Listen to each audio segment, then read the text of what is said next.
You know, So- you did tours over at the McClure House Yes, in at Westfield, the County which Historical is a Society. beautiful Yes. museum. Wonderful facility. If you haven't been recently, you definitely should go. They're doing great things. You know, he came from Pittsburgh, and he had a lot of dough. And he was bound and determined to build his house out of brick. So he actually set up a brick-making factory just to make his brick. Yes, he was not your typical pioneer Chautauqua County settler. Right. No more wood frame shacks. He says this is going to be the real thing. And incidentally, they have the reenactment for the county for the Revolutionary War there every year. Civil War. Civil War. Excuse me, Civil War. Yes. And they can't blow they can't shoot the cannons anymore. The noise? No, it shakes the brick. Oh. That's what I heard. That's what they told me. They said, unfortunately, it vibrates the brick, which is very, very old. Yes. And I mean, well, it's got to be. It was built in the mid, what? Yeah, 1818 to 1820. Right. Right. And that was when he owned the whole park at that point, and he donated it to the village of Westfield with the understanding there could be a church on each corner. But only two made it, the Presbyterian and the Episcopalian. Well, I think he donated the two corners to those churches, and then he donated the front to be a village common. So he was very civic-minded. Well, actually, you know, the mayor and village board have done a lot with that little area. They bricked it in beautifully, and they put in some other stuff. It really looks nice. Yeah, it's a very nice park. And it has a gazebo there, and they have music concerts every Wednesday. Like many of our little villages around here, we have concerts in our park every week, you know? Yes, yes. Oh, well, it's just wonderful. Now, as a county historian, I got to mention one of my favorite stories is you talk about records, and this is a record story. During the early foundation of the county, a lot of farmers bought their property, but they didn't have the money to pay for them. So they accepted produce, and one of the favorite ones and the commonest was the ash. They would make ash out, I believe it was poplar trees or something, but there was some tree that really made a great ash, and they used it for soap and other things. It was very, very valuable. It was worth its weight in gold, I might add. Yes. And so they would bring up a bucket of this ash to pay off their mortgage for the year, and everything was fine and dandy. But then some new management took over the East Holland Land Company? Mm-hmm. Which one? Holland Land Company. The Holland Land Company, and decided that they didn't want the damned ash, they wanted cash. Well, now there was no cash. These farmers didn't have cash. They could bring corn, they could bring you cattle, they could bring you ash, but no cash. And so they started foreclosing them, and they foreclosed one after another, and the farmers just went rabid up here. And so they decided that the only answer to this was to destroy the mortgage records. And they knew they were stored over in Mayville by the courthouse. There used to be it looked like a big smokehouse there, and that's where they stored the records. It's still there, the vault. And they stormed it with the understanding they're going to burn all the records, and then nobody will know who has what. And there was a guy named Peacock, who was the guy in charge at that time. And Mr. Peacock was a short little guy, and they decided they were going to hang him. He was the guy in charge of the Holland Land Company, and they're going to hang him. So they chased him at one point, but he ran around the corner and disappeared. And he had this friend who was very tall and had a greatcoat on, and he sneaked under the greatcoat, and his friend simply slowly walked away with Peacock saddling along underneath the coat.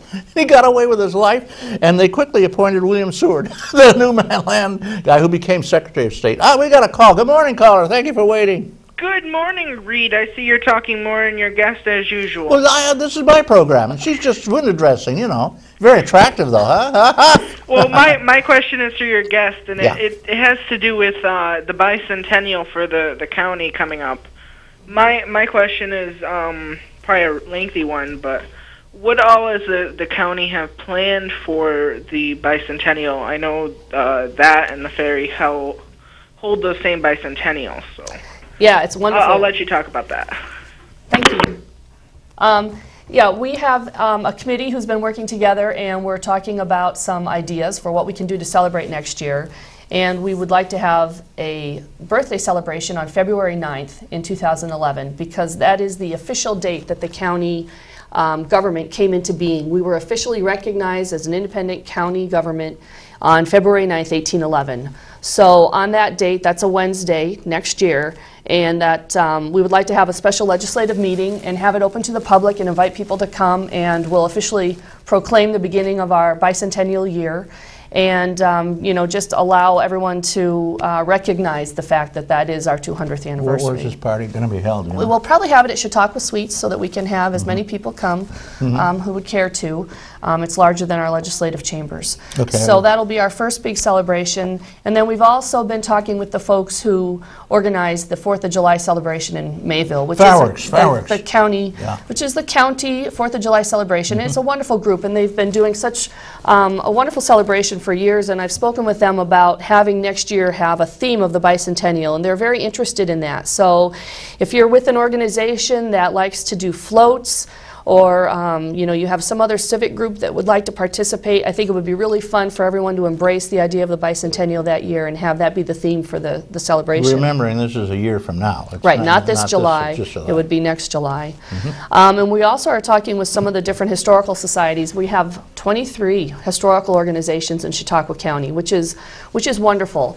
And most of them are run by volunteers, and we thought it would be really nice if we could all come together for a few days and have a history fair and let people know, for one thing, that we're there and that we have these wonderful collections of artifacts and archives that really represent the history of our communities and the people who settled them and lived their lives there. So we're hoping to have a history fair sometime in 2011. It'll probably be later in the year, and invite all of our historical organizations to come together and let people see what they have and how they can learn about those individual communities. I've also been speaking with the folks at the Stowe Ferry, Bemis Stowe, about their bicentennial next year, and it's a wonderful opportunity for us to work collaboratively. You know who is the captain of the ferry, don't you? Mr. Cheney? No? No? The guy who runs it. Who runs it? No, I don't know.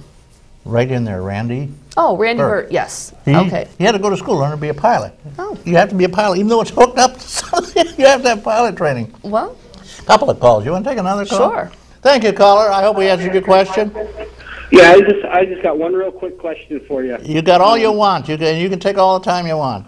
Oh, I don't have all day, Reed. All right. My question is, what is the biggest and most celebrated historical event in Chautauqua County history? And I'll just let you talk on that. What was What's the biggest most one? celebrated? The burial of the event? gold up on the hill by the French. There is gold, mountains of gold that were buried by the French when they were fleeing the British, and they had a cargo of gold which they buried up in the hills of Westfield, up somewhere around Lyons Road, we understand, but nobody knows exactly where, and people go up there every year looking for them. Well, good luck to them. I That's hope an they find event. it. Okay, That's what's the an biggest event? Well, I know there have been a few large gatherings throughout the county's history. When the New York and Erie Railroad first opened, it was the longest trunk line in the world. That was in May of 1851, and that brought a train line to Dunkirk. And when the first train arrived in Dunkirk from New York City with the President of the United States and his entire cabinet, there were thousands and thousands of people that gathered in Dunkirk, and they had a 3-day celebration. So I know At the that time, was Lincoln stopped in Westfield too, remember? right. I don't know if the crowd was anywhere nearly as large as that, but Lincoln's train did stop in Westfield and he shortly after congratulated that. the little girl Right. who got him elected because he had a very diminutive, ugly chin, and she said, cover it with a beard, and he did, and he won. Right, right. So I know there have been several large gatherings of people throughout the county's history. Lafayette came here too. Yeah, in 1825, Lafayette He came was an through old town. man then.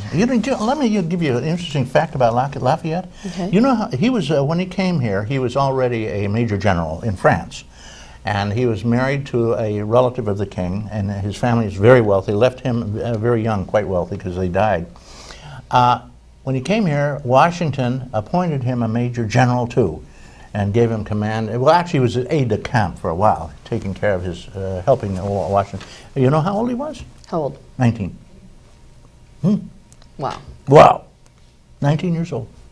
And many years later, when he was in his 60s, he did make a run right through across Chautauqua County and into Buffalo. And he did stop, I believe, at Fredonia. Fredonia. And they have a little house there, which is the first gas-lit house. They took a pipe up from the little creek down there and lit it up in his honor. I don't know if he stopped. He reviewed the Revolutionary War history. All right, go on. I'm an old guy. I love the history stories. Well, there's so many. We have Yeah. such a rich history, and Yeah. so many. Each of our communities has a unique history. One thing I wanted to mention as well is that the village of Panama will be 150 years old.